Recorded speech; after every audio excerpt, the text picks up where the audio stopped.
everyone, and welcome back. We have another tutorial for you today.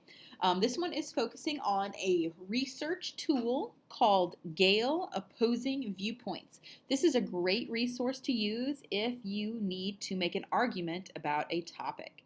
So first, we're going to talk about where to go to locate this resource. So once again, you do need to get to the library homepage.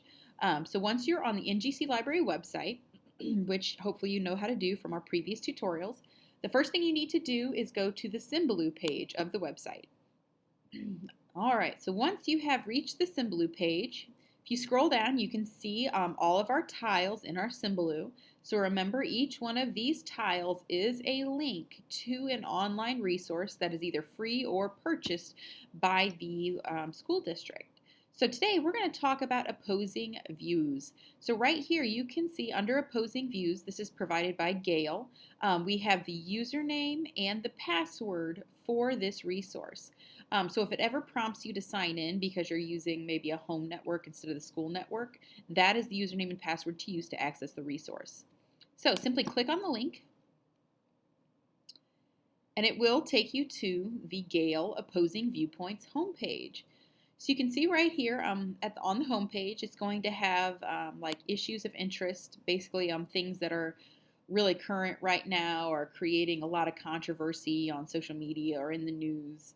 And you can click on any of these to actually see the resources that are available on this topic. So let's say that you had to make an argument on like gun control or vaccines. You can simply click on this list and it is going to take you to a variety of resources on this topic. So let's see, right here it says gun control has been updated. So let's just click on gun control. Okay, so right here, if you see, we have our list of results. So if you scroll down, it has 17 featured viewpoints. It has 27 statistics, over 1,000 magazines, 84 reference resources, 118 images, 11,000 in the news, one biography, 65 videos, 23 academic journals, and so on. So you can see right here that this is another database that has a lot of different types of resources available. So if your teacher says that you have to write a persuasive argument using 3 different types of resources, you probably can get them all right here from Gale. Because if you got, for example, let's say you used one academic journal, one biography, and one news article. Even though these all came from Gale, they are all still different types of resources written by different people. A database is simply an online platform for them to be housed. So idealistically, you could do all of your research from this one database, unless a teacher says otherwise. So if you scroll down, you can see that the different types of resources are kind of boxed together. If you only want to see one type, you can simply click on this and it will take you to just that type of resource. For example, let's scroll down. And let's say we want to see the news articles related to gun control. Okay, so right here you can see there are 11,076 news articles. That's a lot. So if you come over here to the right, you have different ways to filter your results. For example, publication date. Gun control, yeah, it's been a topic that has been debated about, for several years. But let's say you only want the most current research. So let's say we only want things from 2017 to today. That's close. And hit apply. Okay, so you can see right now that our resources have gone from like 11,000 to 3,000. So these are all resources that have been written within the last 3 years. So it's going to be pretty current research. You can also limit by Lexile measure. You guys know how we take that SRI test like 3 or 4 times a year, and it tells you your Lexile score, which is basically your reading ability. So if you know that your reading ability is between like 1,000 and 1,100, you probably don't want to be looking at articles that are like 1300 and above because the information and the writing style is going to be so dense, it might take you a while to get through it. So you can simply click on the lexile measure that you want your resources to be written in and hit apply. So now we're down to 192.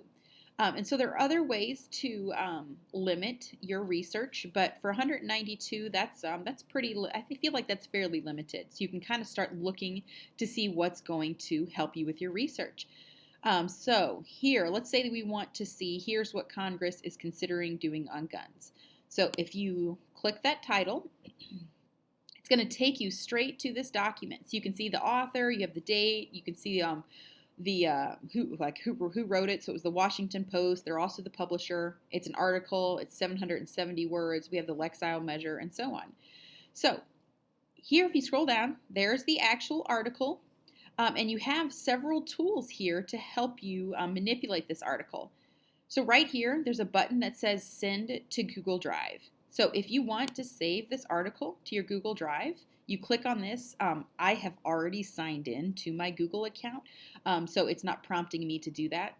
If you click that button, it'll make sure you sign in. So sign in using your @TroyK12 account. And then that document is now saved on your Google Drive, so you won't ever really lose it. You can download it. So like if you have a desktop or a Mac or even onto your iPad, you can download it as an actual file. Or you have the option to print it. Like if you're one of those kids who likes to highlight and kind of cut and, organize that way, you can print a physical copy. Now over here, like if you maybe English isn't your first language, you do have the option to translate the article into a native language, if that's a little bit easier for you to read. If you need to make the font size smaller because you want to, make it a little bit more condensed, you can. Maybe if it's a little bit too small for you to read, you can make the font size larger. It kind of makes the reading go a little bit faster. It's easier on the eyes. You'll notice too, we also have this button right here that says listen. Here's what Congress is considering doing on guns. Okay, so here now you can see that if you maybe have trouble reading it to yourself, there is an option for dictate, which, it's not the best dictation in the world, but it's still someone reading you the article. So you have all of that right there to help you manipulate the article. Now, if you scroll down at the very bottom of the article, this is very important. You'll see right here, source citation. Because the important thing here is you cannot use anything in this article in your own paper unless you have a works cited citation. This basically says that I know this work isn't mine. Here's the person who actually wrote it.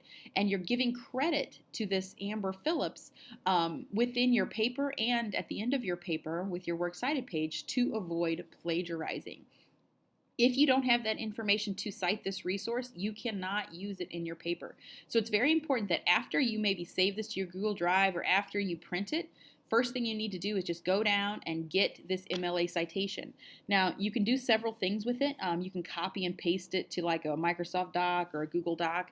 You can send it to your Google Drive. If you have any of these other tools like OneDrive, which is a Microsoft application, you can do that as well. But once you have done that, you have one resource, you have one citation already done for your research. Now you'll notice there are some other buttons up here, like if you click Cite, it will take you to the box that will help you get the citation. And remember to get the correct format. Like MLA is used mostly in English classes, whereas APA is going to be used more like in history and science classes.